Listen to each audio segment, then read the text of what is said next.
মার্কিন পপ গায়িকা কেটি পেরির সাবেক স্বামী ব্রিটিশ অভিনেতা রাসেল ব্র্যান্ড আবারও অভিযুক্ত।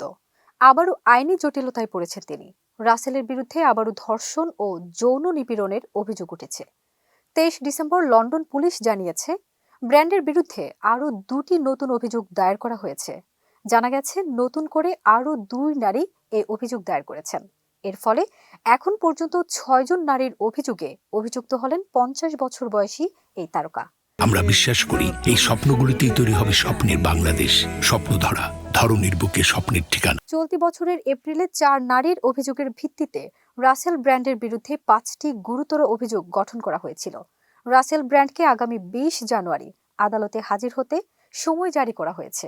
বহু বছর ধরে কমেডি ও অভিনয়ের জগতে পরিচিত রাসেল ব্র্যান্ড, তবে একের পর এক গুরুতর অভিযোগ সামনে আসায় আন্তর্জাতিক অঙ্গনে তার ক্যারিয়ার ও ভাবমূর্তি এখন বড়সড় হুমকির মুখে।